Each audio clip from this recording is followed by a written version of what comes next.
Ang lamig ng hangin ng Disyembre ay tila kutsilyong humiwa sa balat ni Thea nang buksan niya ang pinto. Ngunit hindi ang lamig ang nagpatigil sa kanyang paghinga.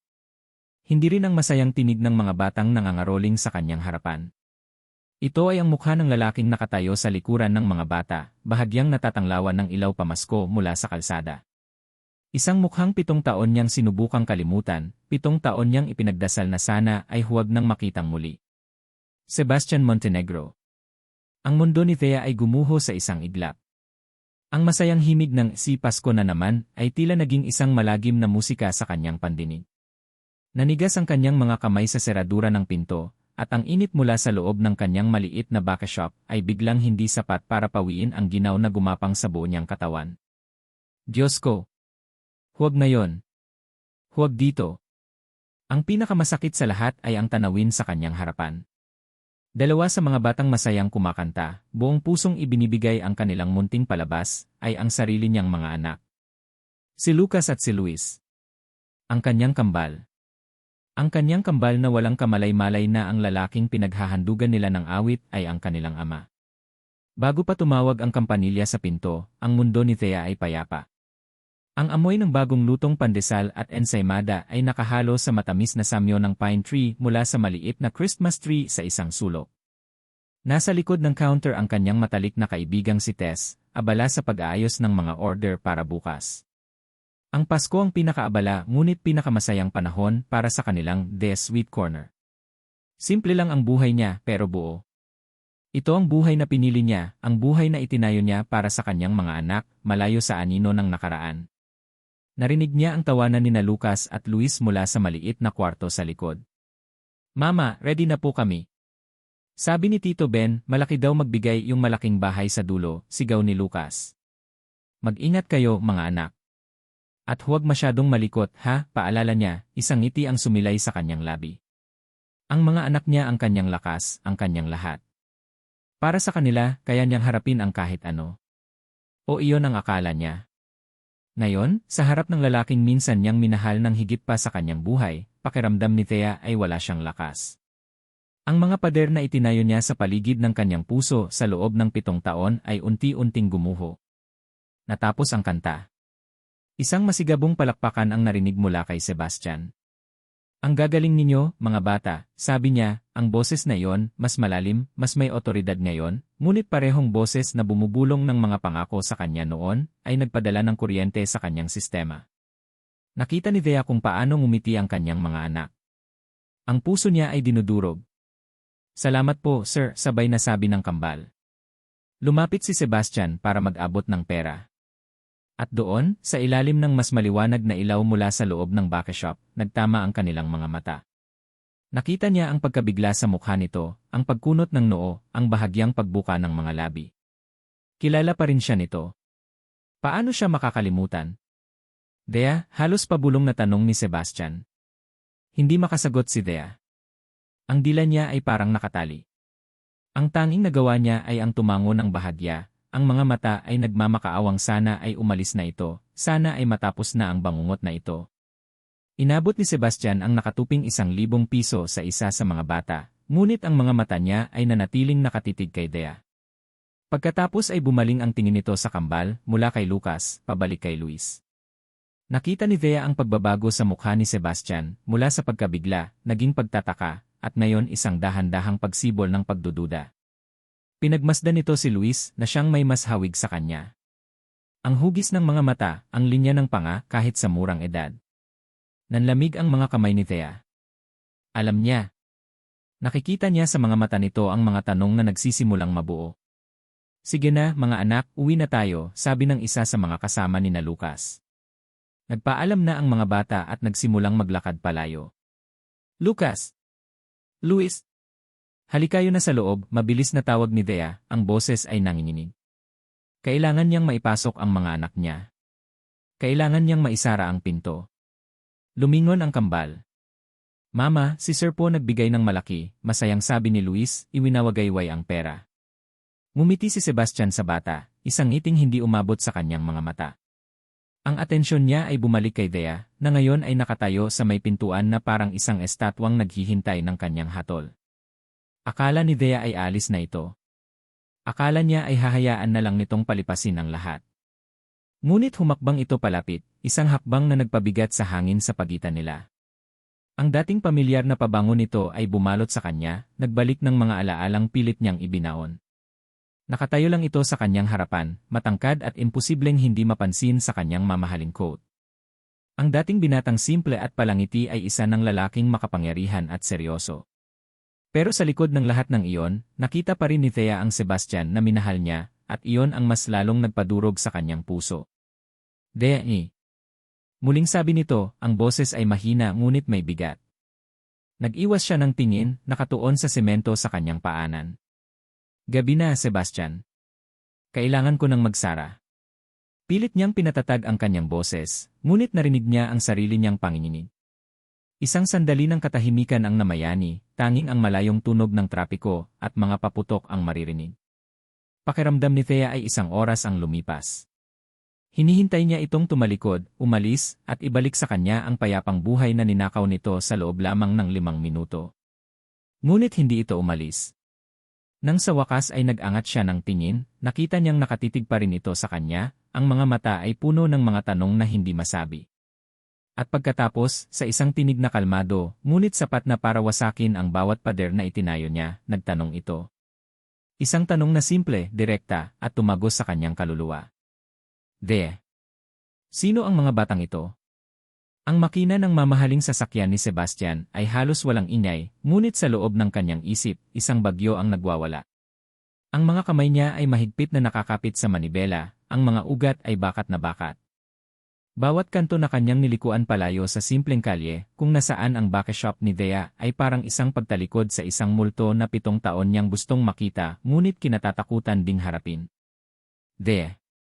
Sino ang mga batang ito? Ang tanong niya ay sumasalamin sa bawat sulok ng kanyang utak. Ang sagot na hindi niya nakuha ay mas mabigat pa kaysa sa isang sampal. Ang takot. Iyon ang malinaw na nakita niya sa mga mata ni Thea. Hindi galit, hindi pananabik. Purong takot.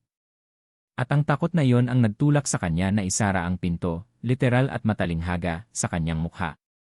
Pagpasok niya sa malawak na gate ng mansyon ng mga Montenegro, pakiramdam niya ay pumasok siya sa isang malamig at walang buhay na kulungan. Ang mga ilaw pamasko na nakapalibot sa dambuhalang bahay ay walang kasing sigla ng munting parol sa labas ng bakeshop ni Thea. Dumiretso siya sa kanyang study, isang silid na nababalot sa dark wood at balat, amoy ng mamahaling libro at lumang brandy. Dito siya nagpaplano ng mga malalaking proyekto para sa Montenegro Corp. Dito niya pinapatakbo ang isang imperyo. Ngunit ngayong gabi, pakiramdam niya ay siya ang pinakawalang kapangyarihang tao sa mundo. Ibinalibag niya ang kanyang coat sa isang silya at sinalinan ang sarili ng isang baso ng alak. Isang lagok. 2.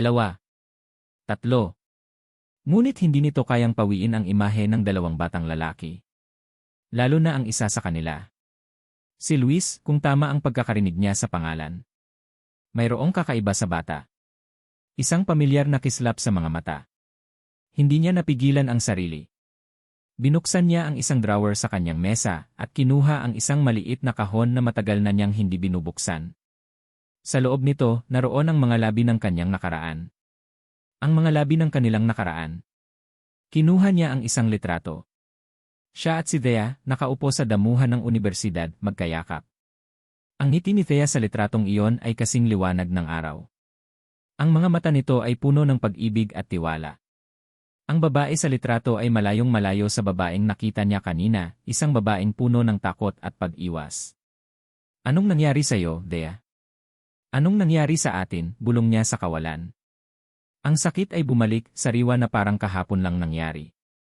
Ang sakit ng pag-iwan nito sa kanya. Ang sabi ng kanyang ina, umalis si Thea dahil sa pera. Kumuha ng malaking halaga at naglaho na parang bula. Tinanggap na isa lamang siyang hamak na estudyanteng hindi nababagay sa yaman ng mga Montenegro. 7 taon niyang pinaniwalaan iyon. 7 taon niyang kinumbinsi ang sarili na isa siyang biktima ng kasakiman. Ngunit bakit, nang makita niya ito kanina, ang unang pumasok sa isip niya ay hindi galit, kundi isang matinding pangungulila. Sebastian, anak? Gabi na, bakit gising ka pa? Ang boses ng kanyang ina, si Donna Elvira Montenegro, ay pumutol sa kanyang pag-isip. Pumasok ito sa study, balot sa kanyang sedang roba, ang mukha ay nagpapakita ng bahagyang pag-aalala. Ngunit alam ni Sebastian na sa likod ng bawat pag-aalala ng kanyang ina ay mayroong matalas na obserbasyon. Hindi pa po ako inaantok, ma, sagot niya, mabilis na ibinalik ang litrato sa kahon at isinara ang drawer. May bumabagabag ba sa'yo? Tanong ni Elvira, umupo sa silyang katapat niya. Kanina ka pa wala sa sarili pag-uwi mo. Nag-aalangan si Sebastian kung sasabihin ba niya. Ngunit kailangan niya ng kasagutan. Nakita ko po siya, maing. Ang mukha ni Donna Elvira ay hindi nagbago, ngunit nakita ni Sebastian ang halos hindi mahahalata na pag-igting sa kanyang mga balikat. Sino ang tinutukoy mo, anak? Si Thea. Isang sandaling katahimikan.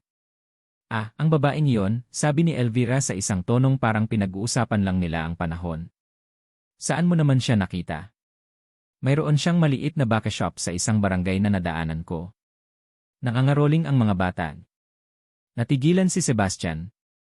At hinimok siya ng ina. May kasama siyang 2 anak. Kambal. Mga lalaki, dahan-dahang sabi ni Sebastian, pinagmamasdan ang reaksyon ng kanyang ina.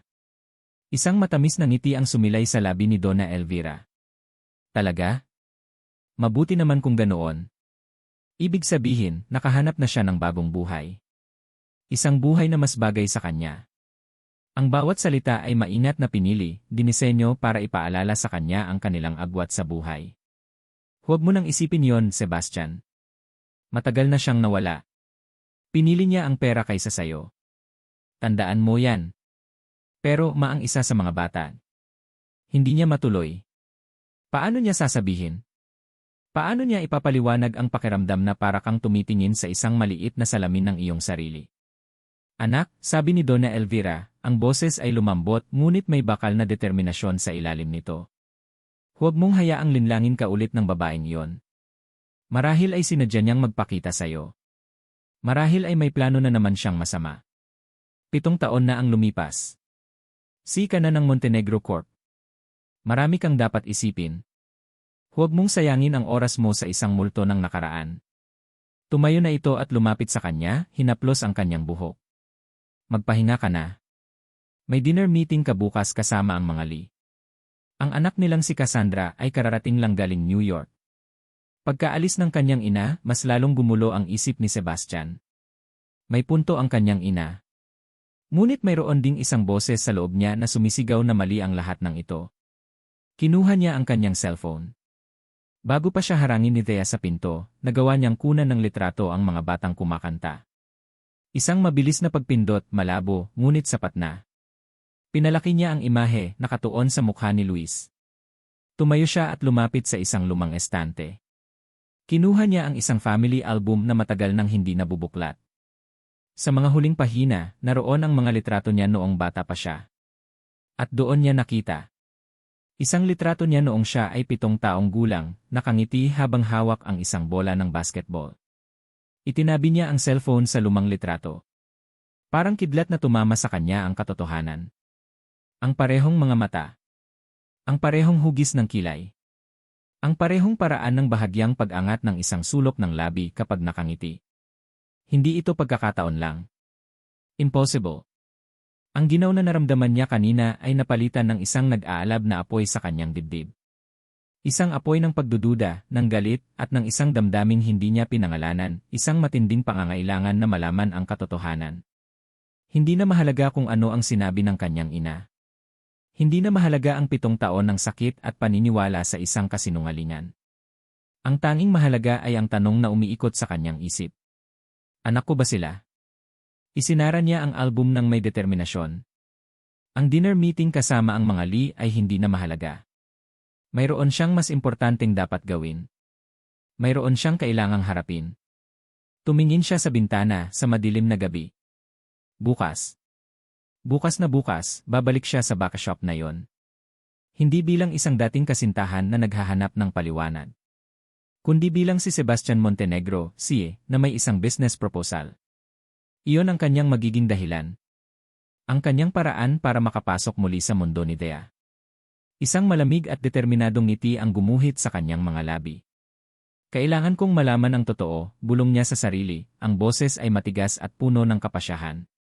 Kinabukasan, ang bawat tunog ng kampanilya sa pinto ng bakashop ay nagdulot ng maliit na atake sa puso kay Dea. Ang bawat customer na pumapasok ay tinititigan niya ng may kaba, nag-aabang sa pamilyar na mukhang ayaw na niyang makita. Ang bakashop, na dati niyang santuwaryo, ay naging isang hawla ng kanyang mga pangamba. Hoy babae, okay ka lang? Mula kagabi, para kang nakakita ng multo, puna ni Tess habang nagpupunas ng counter. Kung makatingin ka sa pinto, parang may hinihintay kang kolektor ng utang. Napabuntong hininga si Dea, ang mga kamay ay nanginginig habang naglalagay ng icing sa isang cake. Mas malala pa sa kolektor, Tess. Nagbalik na siya. Natigilan si Tess, ang basahan ay nanatili sa kanyang kamay. Anong sabi mo? Siya, as in siya talaga. Si Sebastian. Tumango si Dea, hindi makatingin sa kaibigan. Ang pagsabi lang ng pangalan nito ay nagdulot ng kirot sa kanyang dibdib. Kagabi. Isa siya sa mga pinagkarolingan ng kambal. Diyos ko po. Napahawak si Tess sa kanyang dibdib. Paano? Anong nangyari? Anong sinabi niya? Nakita niya ang mga bata, sunod-sunod na tanong nito. Ikinuwento ni Thea ang lahat, ang pagkabigla, ang takot, ang mga mata ni Sebastian na puno ng pagdududa, at ang huling tanong nito na hanggang ngayon ay umuugong sa kanyang isipan. Ito na nga ba ang sinasabi ko, Dea, sabi ni Tess, ang boses ay puno ng pag-aalala. Hindi habang buhay maitatago mo sila. Anong plano mo ngayon? Wala, mahinang sagot ni Dea. Ang plano ko ay ang ipagpatuloy ang buhay na parang hindi siya nagpakita. Ang plano ko ay ipagdasal na isa lang iyong masamang panaginip at hindi na siya babalik pa. Ngunit alam niyang nagsisinungaling siya sa sarili. Alam niyang hindi titigil si Sebastian. Kilala niya ito. At para patunayan iyon, isang makintab at itim na sasakyan, isang modelong sa mga pelikula lang nakikita ni Dea, ang huminto sa tapat mismo ng kanilang munting backshop. Lahat ng mga naglalakad sa kalsada ay napalingon. Maging ang mga customer sa loob ay napadungaw sa bintana. Bumukas ang pinto ng sasakyan at bumaba si Sebastian. Nakasuot ito ng isang perpektong lapat na business suit, ang buhok ay maayos na nakasuklay, at ang kanyang presensya ay sumisigaw ng kapangyarihan at yaman. Siya ay isang agila na lumapag sa isang hardin ng mga pipit. Naramdaman ni Thea ang panlalamig ng kanyang mga kamay at ang pagbilis ng tibok ng kanyang puso. Tess, ang kambal.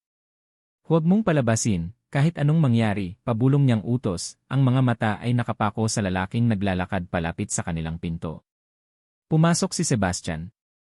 Ang tunog ng kampanilya ay hindi kailanman naging kasing sindak ng sandaling iyon.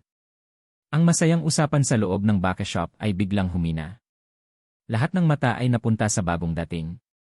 Ngunit ang mga mata ni Sebastian ay para lamang kay Dea. Naglakad ito palapit sa counter, ang bawat hakbang ay may bigat at layunin. Good morning, Dea. Anong ginagawa mo dito? Diretsong tanong ni Dea. Ang boses ay malamig at walang emosyon, isang pader na agad niyang itinayo. Isang bahagyang ngiti ang gumuhit sa labi ni Sebastian, ngunit hindi ito umabot sa kanyang mga mata. Nandito ako para sa negosyo. Narinig ko, magaling ka raw gumawa ng pastries. Ang Montenegro Corp ay naghahanap ng supplier para sa aming mga corporate events. Ang alok ay perpekto. Professional. Mahirap tanggihan ng walang magandang dahilan. Ngunit alam ni Thea na isa lamang itong pagkukunwari. Isa itong Trojan horse para makapasok sa kanyang kuta.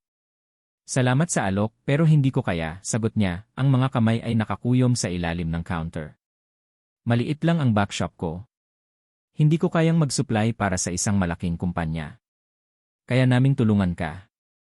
We can invest. Palakihin ang lugar mo, bigyan ka ng mga bagong gamit. Hindi, putol niya, mas matigas ngayon. Ayokong palakihin ang negosyo ko. Masaya na ako sa kung anong meron ako. Ang titig ni Sebastian ay tumagos sa kanyang pader. Talaga bang masaya ka, Dea? O nagtatago ka lang? Ang hangin sa pagitan nila ay bumigat. Ang mga customer ay nagkukunwaring hindi nakikinig, ngunit ang kanilang mga tainga ay nakatutok sa bawat salita. Lumapit si Dea.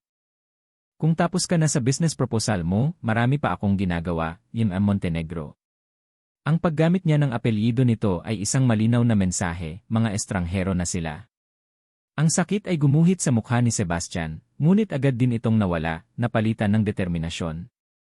Hindi ako alis hanggat hindi tayo nag-uusap ng maayos. Hininaan niya ang kanyang boses. Bakit ka umalis, Dea? Isang text lang. Isang tawag. Wala. Bigla ka na lang naglaho. Utang mo sa akin ang isang paliwanag. Wala akong utang sa'yo, sagot ni Dea, ang pighati ay nagsisimula ng kumawala sa kanyang boses. At wala ka nang pakialam doon. Ang nakaraan ay nakaraan na. Paano magiging nakaraan kung hanggang ngayon, dala-dala ko pa rin, giit ni Sebastian. Sa gitna ng kanilang tensyonadong pag-uusap, isang masayang sigaw ang narinig mula sa likod. Mama! Mama! Sabi ni Ninang Tess, nandito daw si Sir Bigay Pera. Nanlaki ang mga mata ni Thea. Bago pa siya makakilos, tumakbo palabas sina Lucas at Luis, ang kanilang mga mukha ay puno ng kagalakan.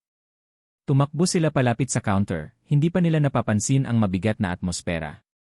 Hello po, Sir Bigay Pera, masayang bati ni Luis, eksaktong kamukha ng batang Sebastian sa lumang litrato. Ang galit sa mukha ni Sebastian ay biglang naglaho, napalitan ng isang malambot na ekspresyon nang makita ang mga bata. Lumuhod siya para maging kapantay nila. Hello, Luis. Hello, Lucas. Kamusta kayo? Okay lang po, sagot ni Lucas. Bibili po kayo ng tinapay. Masarap po yung ginawa ni Mama. Ang eksena ay isang perpektong larawan ng isang ama na nakikipag-usap sa kanyang mga anak. At iyon ang dumurog sa puso ni Thea. Lucas! Luis! Pumasok kayo sa loob. Ngayon din. Ang boses ni Thea ay matigas at may otoridad na hindi pa naririnig ng mga bata dati. Nagulat ang kambal. Ang kanilang mga ngiti ay nawala, napalitan ng pagkalito. Napayuko sila at dahan-dahang lumakad pabalik sa loob, ang mga balikat ay bagsak. Tumayo si Sebastian, ang kanyang mga mata ay nag-aapoy ngayon, hindi sa galit, kundi sa isang mas malalim na emosyon. Isang nasasaktang pag-unawa. Bakit mo sila tinatago sa akin, Thea? Tanong niya, ang boses ay halos pabulong na. Hindi sumagot si Thea. Tinalikuran niya ito at nagkunwaring nag-aayos ng mga cake. Naramdaman niya ang paglapit ni Sebastian sa kanyang likuran. Umalis ako dati dahil iyon ang tama. At ngayon, lalayo ka ulit dahil iyon din ang tama, sabi niya, sapat lang para marinig nito. Umalis ka na, Sebastian. Please! Isang mahabang katahimikan. Narinig ni Thea ang malalim nitong paghinga. Akala niya ay susuko na ito. Ngunit nang magsalita ito ulit, ang boses nito ay puno ng isang determinasyon na nagpadala ng ginaw sa kanyang buong katawan. Hindi ako titigil, Thea, sabi nito, ang boses ay kalmado, ngunit may bigat ng isang pangako. Tumalikod ito at nagsimulang maglakad palayo. Bago ito tuluyang lumabas ng pinto, lumingon ito sa huling pagkakataon, ang mga mata ay nakapako sa kanya.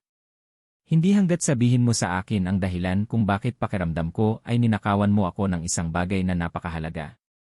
At pagkatapos ay umalis na ito, iniwan si Thea na nakatayo, nanginginig, habang ang mga pader na maingat niyang itinayo ay may mga bitak na ngayon, handa nang gumuho anumang oras.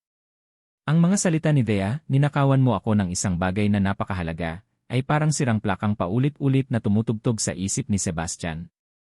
Hindi siya makapag-focus sa mga report na nakatambak sa kanyang mesa. Ang mga numero at graph na dati malinaw sa kanya ay naging mga walang kahulugang guhit. Ang kanyang opisina sa tuktok ng Montenegro Tower, na may tanawin ng buong syudad, ay biglang naging napakaliit at nakakasakal. Ang tanging malinaw sa kanya ay ang mukha ni Luis, ang mukha ni Lucas, at ang takot sa mga mata ni Thea. Hindi niya sinunod ang utos ng kanyang ina. Kinansela niya ang dinner meeting kasama ang mga Lee. Wala siyang panahon para sa mga pilit na pag-uusap at mga pekeng ngiti. Mayroon siyang isang misteryong kailangang lutasin, isang misteryong may kinalaman sa kanyang sariling dugo at kaluluwa. Sir Sebastian, sabi ng kanyang sekretarya sa intercom. Nasa linya po si Ma'am Elvira. Medyo apurahan daw po. Napapikit si Sebastian at mariin niyang hinilot ang kanyang sentido. Okay, I'll take it. Sebastian. Anong ibig sabihin ito? Ang boses ni Donna Elvira sa kabilang linya ay hindi nagtatanong, ito ay humihingi ng paliwanag. Tumawag sa akin si Tirali. Kinansela mo raw ang dinner niyo ni Cassandra. Alam mo ba kung gaano kaimportante ang partnership natin sa kanila? May mas importante po akong inasikaso, ma, malamig na sagot ni Sebastian. At ano naman yon? Ang paghabol sa isang babaeng panadero na minsan ka nang niloko. Ang boses ng kanyang ina ay puno ng panunuya. Sebastian, gumising ka. Ginagamit ka lang niya ulit. At ngayon, pati mga bata ay ginagamit niya laban sa'yo. Wala kayong alam sa nangyari, Mae. Ako pa ba ang walang alam? Tumaas ang boses ni Elvira. Ako ang nag-ayos ng gulo na iniwan niya. Ako ang nagligtas sa pangalan mo at sa pamilyang ito. Pagkatapos ng tawag, mas lalong umigting ang hinala ni Sebastian. Ang reaksyon ng kanyang ina ay hindi reaksyon ng isang taong nag-aalala lang, ito ay reaksyon ng isang taong natatakot na may mabuking. Sa ilalim ng kanyang mesa, palihim niyang tinawagan ang kanyang private investigator. Ay background check mo sa akin si Dea Santos. At alamin mo lahat tungkol sa dalawang anak niya. I want everything. Birth certificates, hospital records, lahat. Kinagabihan, pag-uwi ni Sebastian sa mansyon, sinalubong siya ng isang hindi inaasahang eksena. Ang sala, na karaniwang tahimik, ay may mga bisita. Naroon si Em at Lenrally, at ang anak nilang si Cassandra, na mukhang model sa suot nitong eleganteng bestida.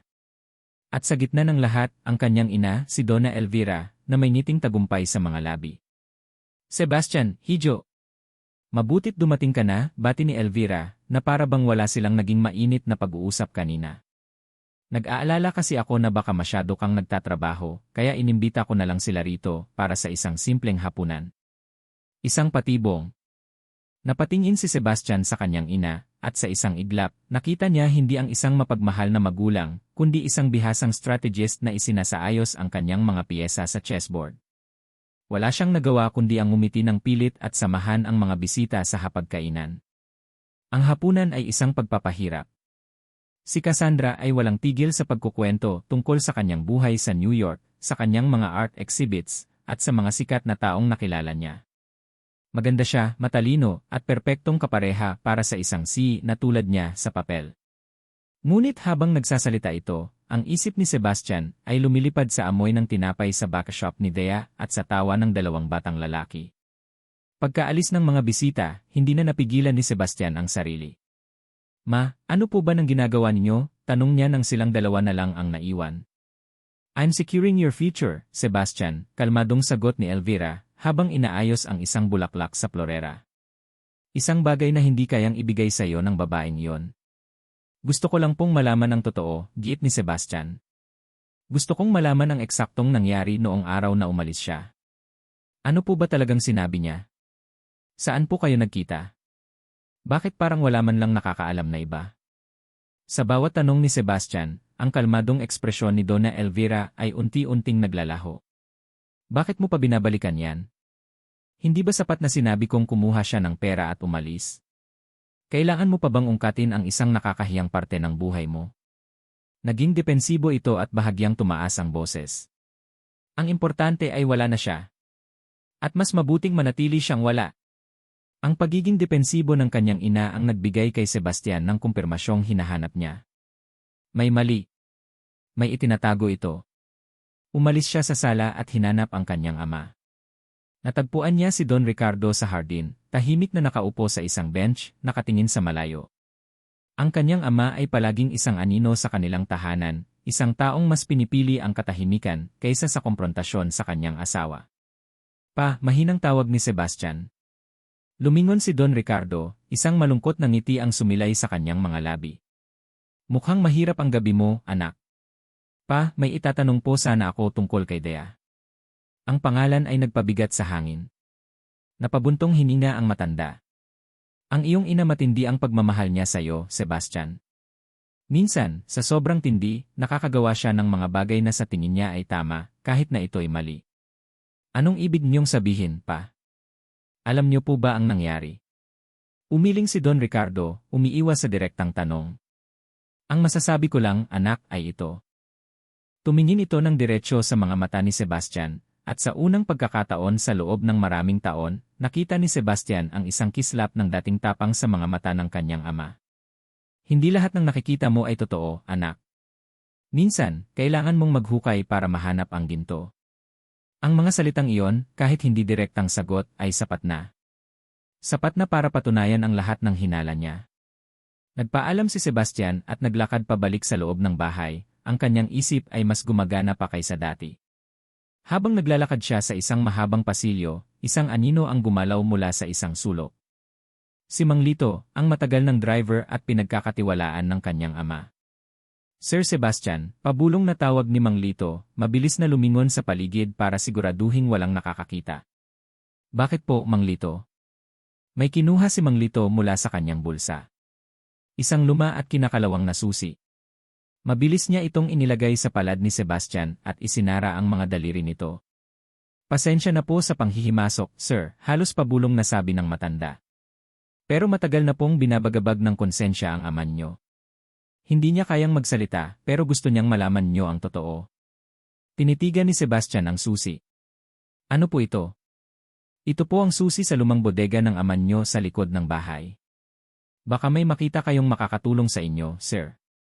At sa isang iglap, nawala na si Mang Lito sa dilim, iniwan si Sebastian na nakatayo sa gitna ng pasilyo, hawak-hawak ang isang piraso ng metal na maaaring maging susi hindi lang sa isang lumang silid, kundi sa katotohanan na 7 taon nang ipinagkait sa kanya. Ang bigat ng lumang susi sa palad ni Sebastian ay mas mabigat pa kaysa sa isang piraso ng metal lamang.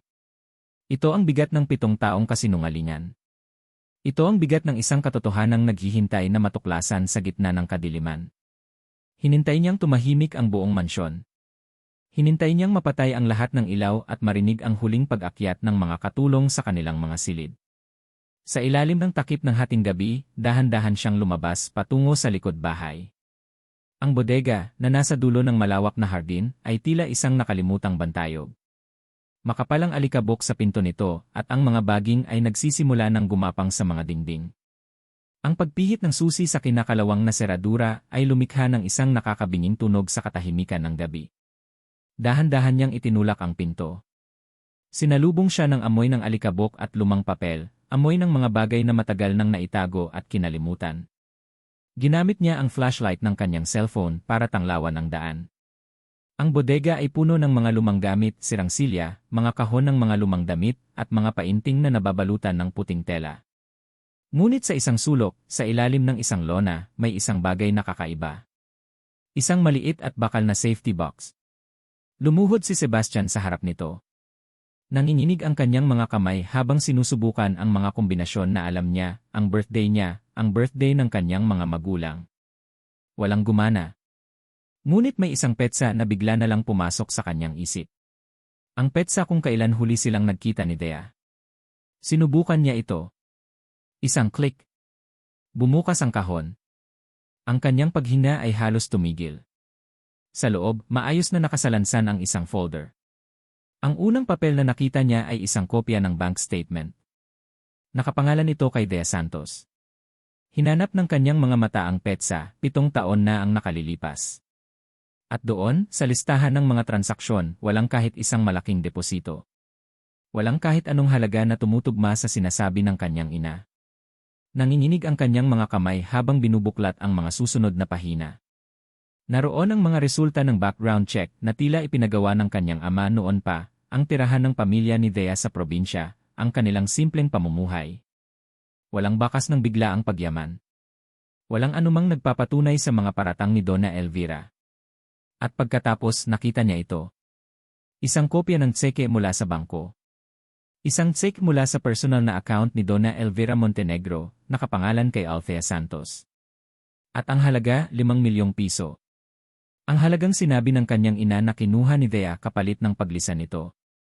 Ngunit may isang bagay na mali. Sa ibabaw ng kopya ng tseke, mayroong isang pulang selyo.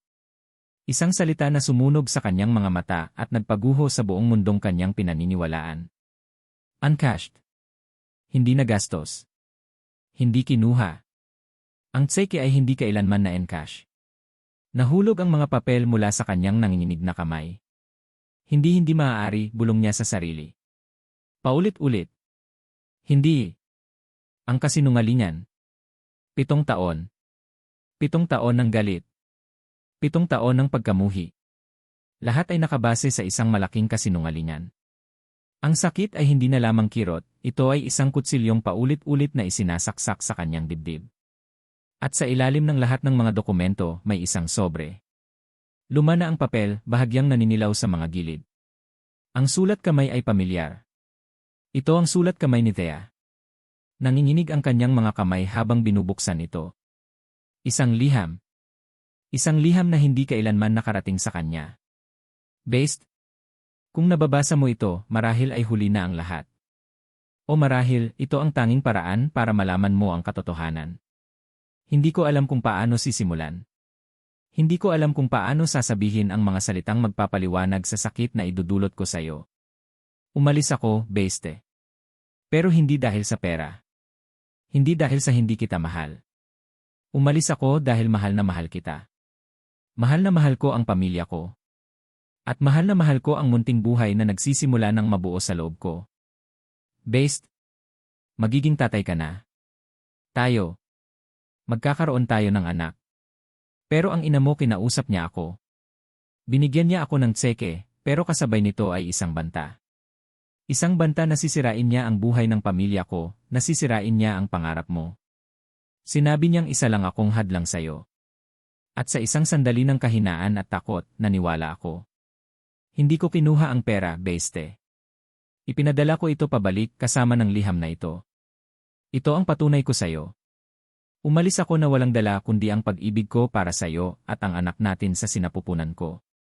Patawarin mo ako. Patawarin mo ako sa pagiging duwag. Balang araw, sana maintindihan mo. Balang araw, sana mapatawad mo ako. Nagmamahal. De. Bawat salita ay isang dagok. Bawat pangungusap ay isang suntok sa kanyang sikmura. Ang hangin ay tila naubos sa bodega. Napahawak siya sa kanyang dibdib, hindi makahinga. Anak. Nagkaroon sila ng anak. Ang kambal. Ang kambal ay mga anak niya. Ang katotohanan ay hindi na isang hinala. Ito ay isang brutal na katotohanang sumasampal sa kanya. Ninakaw sa kanya ang 7 taon. Ninakaw sa kanya ang pagkakataong makasama si Thea sa kanyang pagbubuntis. Ninakaw sa kanya ang unang iyak, ang unang ngiti, ang unang hakbang ng kanyang mga anak. Ang sakit ay napalitan ng isang umaapaw na galit. Isang galit na hindi niya panaramdaman sa buong buhay niya. Isang galit na nakatuon sa iisang tao. Tumayo siya, ang mga papel ay nagkalat sa kanyang paanan. Nilamukos niya ang kopya ng tseke sa kanyang kamao. Hindi na siya si Sebastian, ang siye. Siya ay si Beste, ang lalaking niloko. Siya ay isang ama na ninakawan ng pamilya.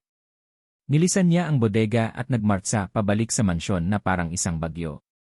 Hindi niya ininda ang mga katulong na nagugulat sa kanyang itsura. Dumiretso siya sa silid ng kanyang mga magulang at binuksan ang pinto ng walang katok. Gising pa si Donna Elvira, nagbabasa sa kama. Nagulat ito sa kanyang biglaang pagpasok. Sebastian. Anong nangyayari? Bakit ganyan ang itsura mo? Hindi sumagot si Sebastian.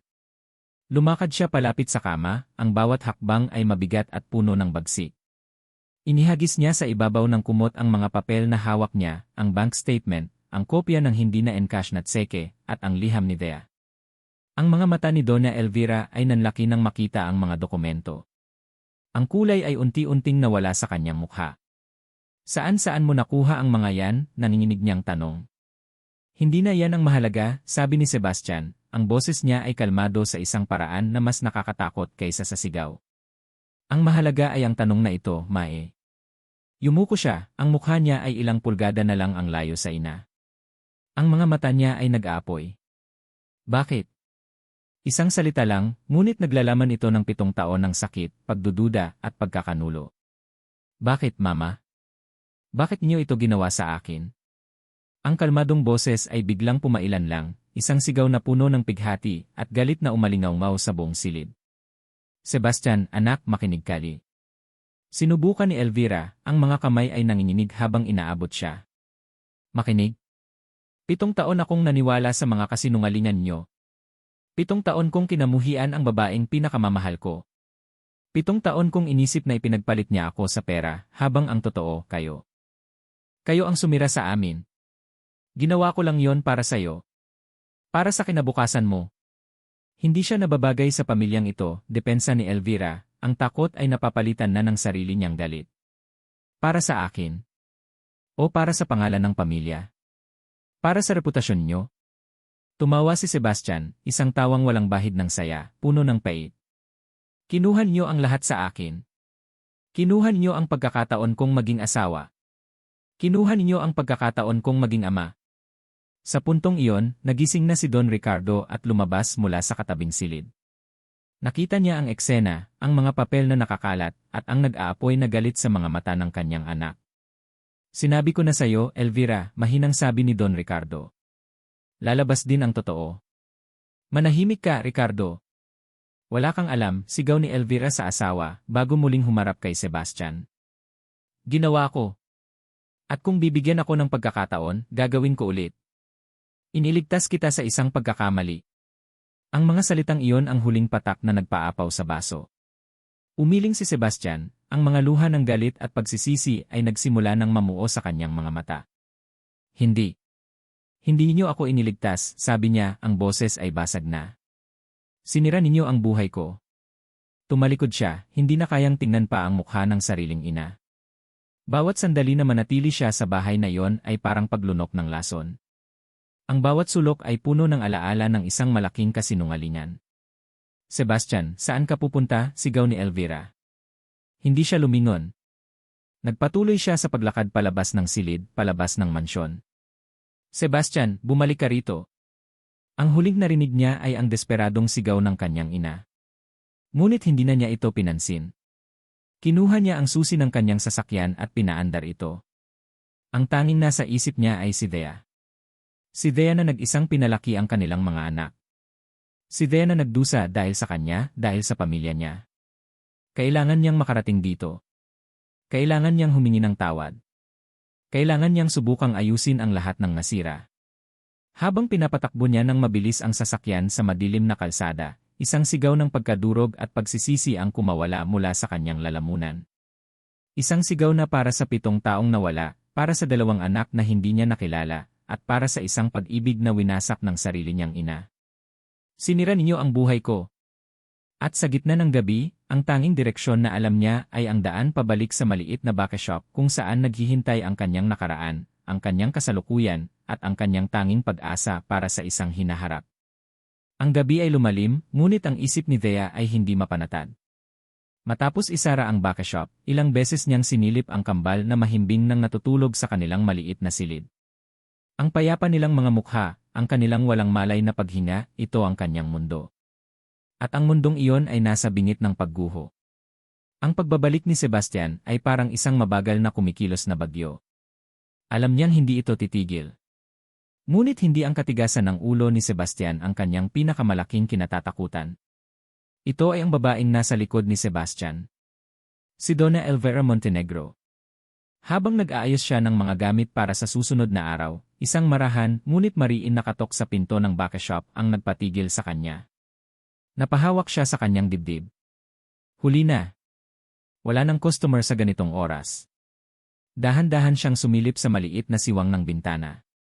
At doon, sa ilalim ng dim na ilaw ng poste, nakita niya ang kanyang pinakamatinding bangungot na nagkatawang tao. Nakatayo sa labas si Donna Elvira, hindi nakasuot ng roba, kundi ng isang eleganteng itim na bestida. Sa likod nito ay 2 lalaking nakasuit, kapwa may matitigas na mukha.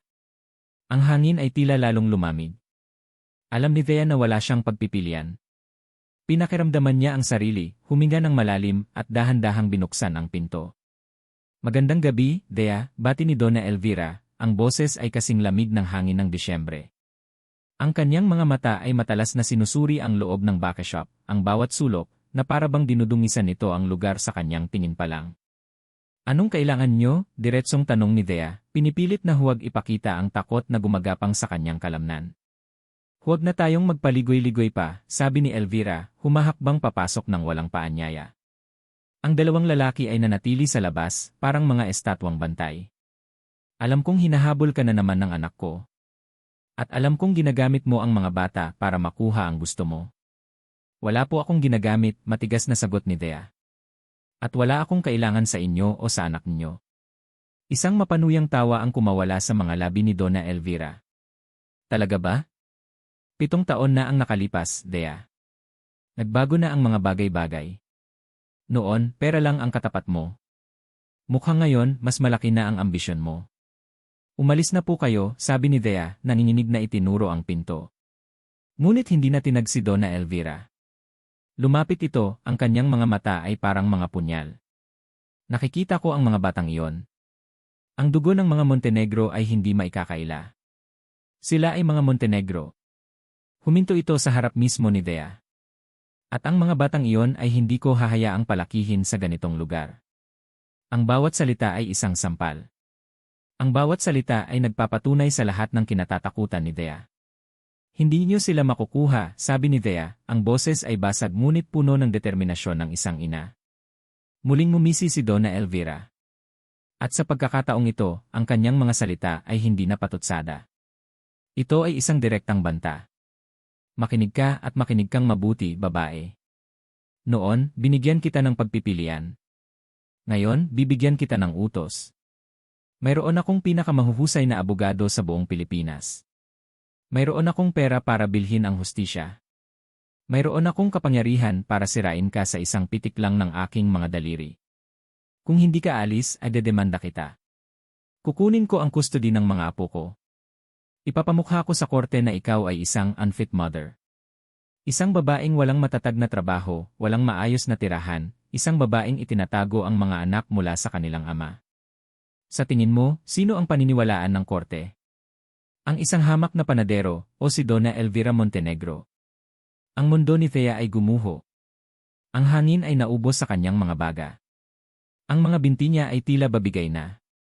Ito ang kanyang pinakamatinding takot, binigkas ng malinaw at walang awa. Ang mawala sa kanya sina Lucas at Luis. Hindi niyo magagawa yan. Halos pabulong niyang sabi, ang mga luha ay nagsisimula ng mamuo sa kanyang mga mata. Subukan mo ako, hamon ni Donna Elvira, ang mukha ay walang bakas ng kahit anong awa. Kaya umalis ka. Lumayo ka.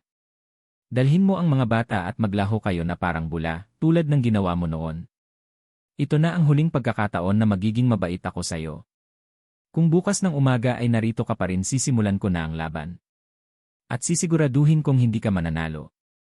Tumalikod na si Donna Elvira at naglakad palabas, iniwan si Thea na nakatayo sa gitna ng kanyang munting backshop, wasak at basag.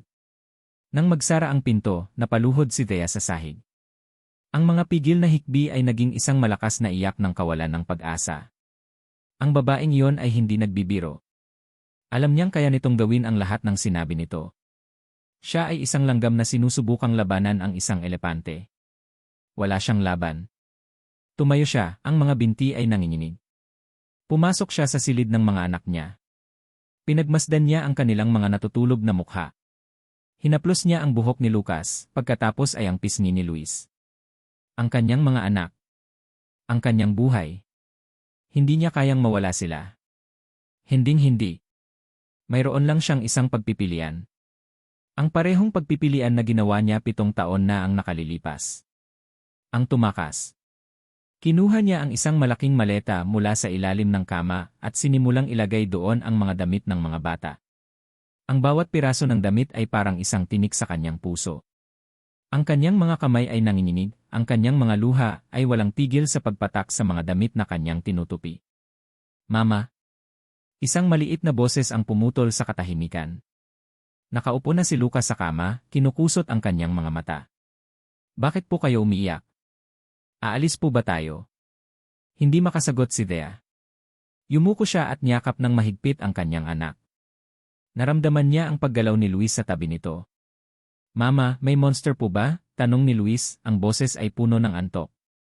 Niyakap ni Thea ang kanyang kambal, isinubsob ang kanyang mukha sa kanilang mga balikat, at lalong napahagulgol. Anak. Mayroong halimaw. At hinahabol sila nito. Hindi niya alam kung saan sila pupunta. Hindi niya alam kung paano sila magsisimula ulit. Ang tanging alam niya ay kailangan nilang umalis. Kailangan nilang takasan ang anino ng takot na bumabalot sa kanila bago sila tuluyang lamunin nito ng buo. Ang tunog ng rumaragasang sasakyan na huminto sa tapat ng baka shop ay nagpatigil sa pag-iyak ni Thea. Ngunit hindi ito ang nagdulot ng mas malaking takot sa kanya. Ito ay ang malalakas at desperadong katok sa pinto. Thea, buksan mo to. Please, mag-usap tayo. Ang boses ni Sebastian. Niyakap ni Dea ng mas mahigpit ang kanyang mga anak, na ngayon ay pareho ng gising at naguguluhan. Mga anak. Dito lang kayo sa likod ni Mama, bulong niya, itinutulak sila ng marahan sa likod niya na parabang kaya silang protektahan ng kanyang katawan mula sa bagyong nasa labas. Dea, alam ko na. Alam ko na ang lahat, patuloy na sigaw ni Sebastian. Ang sulat. Ang tseke. Alam ko na ang ginawa ni Mama. Patawarin mo ako, Dea. Please, buksan mo ang pinto. Ang bawat salita ni Sebastian ay parang isang martilyong pumupukpok sa pader na itinayo ni Dea. Alam na niya. Paano? Ngunit kahit na totoo ang sinasabi nito, huli na ang lahat. Ang banta ng kanyang ina ay mas matimbang. Ang takot na mawala ang kanyang mga anak ay mas malakas kaysa sa anumang katotohanang kaya nitong sabihin. Umalis ka na, Sebastian, isinigaw niya pabalik, ang boses ay basag at puno ng paghati. Huli na ang lahat. Pabayaan mo na kami. Ngunit hindi sumuko si Sebastian. Narinig niya ang isang malakas na kalabog at pagkatapos ay ang tunog ng nababasag na salamin. Pinuwersa nito ang lock ng bintana sa gilid at pumasok ito sa loob ng backshop. Ang kanyang mamahaling suit ay may bahid ng dumi, ang buhok niya ay magulo, at ang kanyang mga mata ay pula at namamaga, isang itsurang malayong malayo sa na nakita niya kahapon. Ito si Bast. Ang basteng wasak at desperado. Napatayo si Dea, hinarangan ang kanyang mga anak. Nagkaharap sila sa gitna ng madilim na backshop, ang tanging ilaw ay nagmumula sa post sa labas. Sa sahig, nakakalat ang mga damit mula sa bukas na maleta. Isang malinaw na ebidensya ng kanyang planong pagtakas. Aalis ka, sabi ni Sebastian, hindi isang tanong kundi isang masakit na pag-amin. Aalis ka na naman. Wala akong pagpipilian, sagot ni Dea, ang mga luha ay muling dumaloy. Ang ina mo nagpunta siya rito. Kukunin niya ang mga anak ko, Sebastian. Kukunin niya sila sa akin kung hindi ako alis. Kinuha ni Sebastian mula sa bulsa ng kanyang coat ang isang lukot na papel, ang liham. Ito totoo ba to lahat, Dea? Tanong niya, ang boses ay nanginginig. Na anak ko sila. Tumango si Dea, hindi na kayang magsinungaling pa. Sa puntong iyon, wala nang silbi ang pagsisinungaling. Patawarin mo ako, sabi ni Sebastian, humahakbang palapit. Patawarin mo ako sa pagiging duwag. Patawarin mo ako sa hindi paglaban para sa'yo. Patawarin mo ako sa 7 taong tiniis mo mag-isa. Paniwalaan mo ako, Dea. Please. Hayaan mo akong bumawi. Hayaan mo akong ayusin to. Inabot niya ang kamay ni Dea, ngunit umatras ito. Ang takot ay mas malakas pa rin. Paano, Sebastian? Paano mo ayusin? Tanong niya. Lalabanan mo ba ang sarili mong ina? Ang babaeng nagpalaki sa'yo. Kaya mo ba? Bago pa makasagot si Sebastian, isang malamig at pamilyar na boses ang pumuno sa silid. Hindi niya kaya. Dahil ako ang ina niya.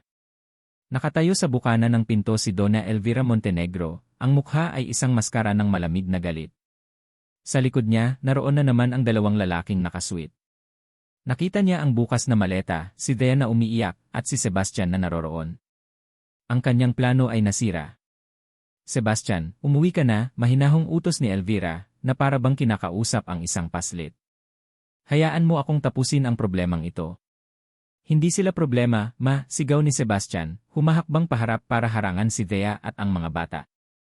Pamilya ko sila. Isang pagkakamali, git ni Elvira, ang boses ay tumataas. Isang pagkakamaling kailangang itama. At kayong dalawa, turo niya kina Lucas at Luis na ngayon ay umiiyak na sa takot, sumama kayo sa lolan nyo. Mas mabuti ang buhay na maibibigay ko sa inyo. Ang eksena ay naging isang bangungot. Si Dea na pilit pinoprotektahan ang mga anak.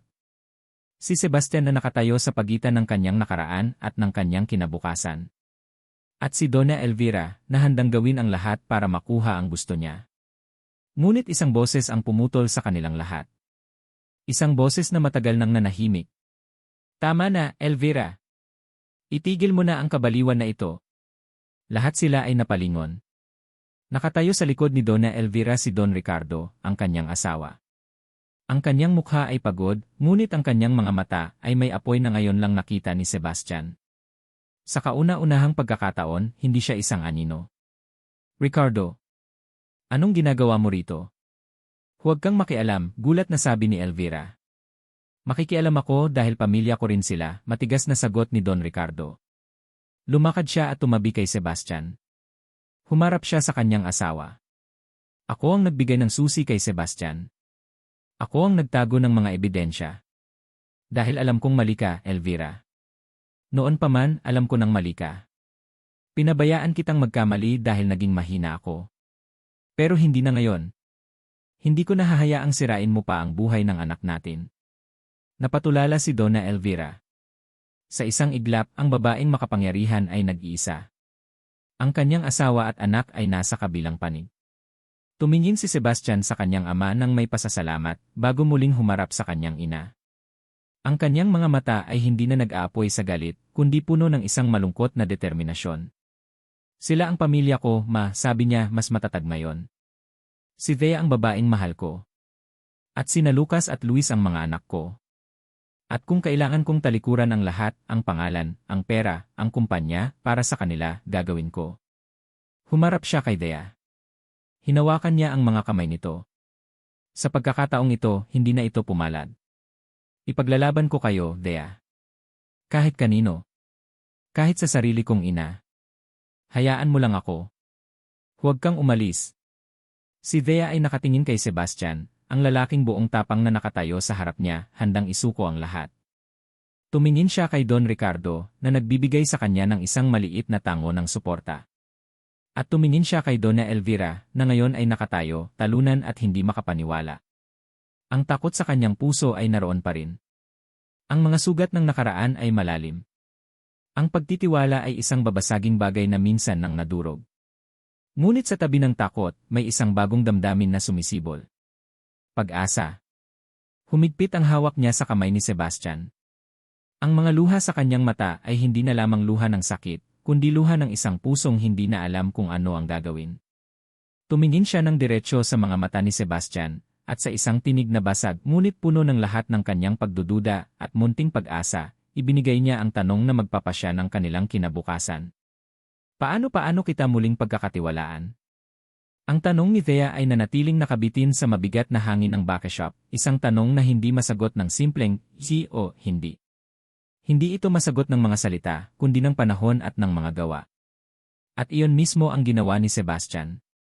Hindi niya sinagot si Thea sa pamamagitan ng mga pangako. Sa halip, tumingin siya sa mga mata nito at sinabing, huwag mo muna akong pagkatiwalaan. Hayaan mo lang akong ipakita sa'yo. Araw-araw. Pinili ni Thea na manatili. Isang desisyong nakakatakot, isang desisyong parang pagtalon sa isang bangin habang umaasang may sasalo sa kanya sa ibaba. Hindi niya isinara ang maleta pero hindi rin niya ito ibinalik sa ilalim ng kama. Nanatili itong bukas sa isang sulok ng silid, isang paalala ng kanyang mga pagdududa at ng kanyang munting pag-asa. Ang mga sumunod na buwan ay isang mabagal at maingat na sayaw. Tinupad ni Sebastian ang kanyang sinabi. Ipinakita niya, hindi niya ipinilit. Umalis siya sa mansyon ng mga Montenegro at umupa ng isang maliit na apartment ilang kanto lang mula sa bakashop. Hindi na niya ginamit ang kanyang mamahaling sasakyan, naglalakad na lang siya papunta sa lugar ni Thea. Tuwing umaga, bago pumasok sa opisina, dumadaan siya sa backshop, hindi bilang CA, kundi bilang isang customer. Bibili siya ng pandesal at kung minsan, makikipag-usap lang sandali kay Thea sa counter. Hindi niya pinag-uusapan ang nakaraan. Pinag-uusapan nila ang panahon, ang mga bagong resipe, ang mga maliliit na bagay. Binibigyan niya si Thea ng espasyo. Ang pinakamalaking pagbabago ay ang relasyon niya sa kambal. Tuwing hapon, pagkatapos ng trabaho, naroon siya. Hindi niya ipinilit ang sarili bilang ama. Naging kaibigan siya. Tinuruan niya si Lucas kung paano ang tamang pag-drive ng bola.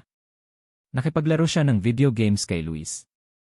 Minsan, nakaupo lang siya sa sahig, tinutulungan sila sa kanilang homework. Isang hapon, habang naglalaro sila ng basketball sa maliit na espasyo sa likod ng bakashop, nadapa si Lucas at nagasgasan ang tuhod. Umiyak ito. Bago pa makalapit si Thea, si Sebastian na ang unang lumuhod. Hindi niya ito sinabihang, huwag kang umiyak, lalaki ka. Sa halip, mahinahon niyang sinabi, okay lang yan, champion. Masakit talaga yan. Maingat niyang hinipan ng sugat at pagkatapos ay binuhat niya ito. Tara, lagyan natin ng band-aid na may itsurang kotse. Mula sa may pinto, pinanood ni Thea ang lahat.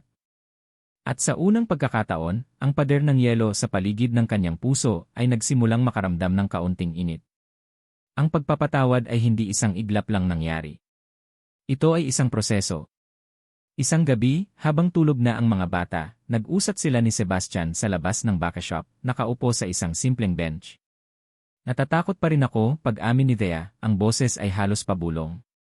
Natatakot ako na isang araw, magigising na lang ako at babalik na naman ang lahat sa dati. Nakukunin na naman sila sa akin. Hindi siya hinawakan ni Sebastian. Tumingin lang ito sa malayo. Natatakot din ako, Thea, sabi nito. Natatakot ako na baka isang araw, hindi pa rin sapat ang lahat ng ginagawa ko. Na baka isang araw, maisip mo ulit na umalis. Pero alam mo, kahit natatakot ako, mas nanginibabaw yung kagustuhan kong makasama kayo. Kaya araw-araw, pipiliin kong maging matapang. Para sa inyo. Ang katapatan sa boses nito ang unti-unting nagpapagaling sa mga sugat ni Thea. Si Don Ricardo ay naging regular na bisita. Tuwing linggo, dumarating siya, hindi na patago. May dala siyang mga laruan para sa mga bata at mga paboritong prutas para kay Thea. Siya ang naging tulay. Isang araw, may inabot siyang isang maliit na kahon kay Thea. Galing yan sa lola ninyo, sabi niya nang may bahagyang ngiti. Sa loob, mayroong 2 maliliit na The Christopher Medals. Isang mensaheng hindi sinabi, ngunit naintindihan. Isang panalangin para sa kaligtasan. Ito ang unang hakbang. Si Donna Elvira ay hindi na nagpakita. Ayon kay Don Ricardo, nagkulong ito sa mansyon. Natalo ito, hindi sa isang laban ng yaman o kapangyarihan, kundi sa isang laban ng pagmamahal. Ang kanyang pag-iisa ang naging kaparusahan niya. Ngunit alam ni Thea na ang pinto para sa pagpapatawad ay hindi kailanman tuluyang isinasara. Isang taon ang lumipas. Muling sumapit ang Pasko. Ngunit sa pagkakataong ito, ibang-iba na ang lahat. Ang baka shop ni Thea, na pinalaki ng kaunti sa tulong ng isang business loan mula kay Don Ricardo, ay puno ng ilaw at tawanan. Sa loob ng kanilang munting sala, isang mas malaking Christmas tree ang nakatayo, pinalamutyan ng mga gawa ng kamay nina Lucas at Luis. Naghahalo ang amoy ng pine tree at ng bagong lutong bibingka. Si Sebastian ay nakaluhod, inaayos ang mga regalo sa ilalim ng puno. Sina Lucas at Luis ay abala sa paglalagay ng huling star sa tuktok, habang nakapatong sa balikat ng kanilang lolo Ricardo. Nakatayo si Thea sa may pintuan ng kusina, hawak ang isang tray ng hot chocolate. Pinanood niya ang eksena. Ang kanyang pamilya. Buo. Masaya. Ang larawang minsan lang niyang pinangarap ay nasa harapan na niya ngayon. Lumapit sa kanya si Sebastian. Kinuha nito ang tray mula sa kanyang mga kamay at ipinatong sa mesa. Pagkatapos, marahan nitong hinawakan ang kanyang mga kamay. Walang halik, walang malaking deklarasyon. Tumingin lang ito sa kanyang mga mata, isang tingin na naglalaman ng lahat ng pasasalamat, pag-ibig at paggalang. Maligayang Pasko, Thea, bulong nito. Maligayang Pasko, Baste, sagot niya, isang tunay na ngiti ang sumilay sa kanyang mga labi sa unang pagkakataon sa loob ng mahabang panahon. Sa sandaling iyon, isang malakas na tunog ng kampanilya ang narinig mula sa pinto. Nagkatinginan sila ni Sebastian, pagkatapos ay sa mga bata, at sabay na napangiti. Baka mga naangaroling, sabi ni Thea. Tayo na, sabi ni Sebastian, hinigpitan ang hawak sa kanyang kamay. Harapin natin ang anumang darating nang magkasama. Sabay silang naglakad papunta sa pinto. Habang papalapit sila, hindi na takot ang nararamdaman ni Thea. Hindi na pag-aalinlangan. Ang nararamdaman niya ay kapayapaan. Binuksan nila ang pinto, handa sa kung sino man o anuman ang nasa labas, dahil alam nilang sa pagkakataong ito, hindi na sila nag-iisa. Magkasama sila sa kanilang bagong simula. At dito nagtatapos ang kwento ni Thea at Sebastian. Mga minamahal kong tagapakinig, isang taos pusong pasasalamat mula sa kaibuturan ng aking puso. Maraming salamat sa inyong walang sawang pagsubaybay at sa pagiging bahagi ng bawat pagtawa, pag-iyak, at pag-asang pinagdaanan ng ating mga bida. Ang pagsulat sa kwentong ito ay isang paglalakbay na puno ng iba't ibang emosyon. Bawat kabanata ay isang piraso ng aking puso, na mainat kong hinabi para maipadama sa inyo ang bawat sakit at bawat tagumpay. Sa kwento ni Thea at Sebastian, nais kong ipaalala sa ating lahat na ang pag-ibig ay hindi palaging isang hardin ng mga rosas. Minsan, ito ay isang masukal na gubat na kailangan nating tawirin. Ngunit sa huli, ang tunay na pag-ibig ay tungkol sa pagpapatawad. Ito ay tungkol sa pagbibigay ng pangalawang pagkakataon, hindi lang sa taong mahal natin, kundi pati na rin sa ating mga sarili. Ito ay ang lakas ng loob na magsimulang muli, gaano man kalalim ang sugat ng nakaraan. Naway nag-iwan ng aral at inspirasyon sa inyo ang kwentong ito. At sana, sa anumang pagsubok na inyong pinagdadaanan, lagi ninyong tatandaan na palaging may pag-asa. Palaging mayroong bagong simula. Muli, maraming salamat. Kung mayroon kayong saloobin o aral na napulot mula sa kwentong ito, huwag kayong mag-atubiling ibahagi ito sa comment section. Nais kong marinig ang inyong mga tinig. Hanggang sa ating susunod na kwento.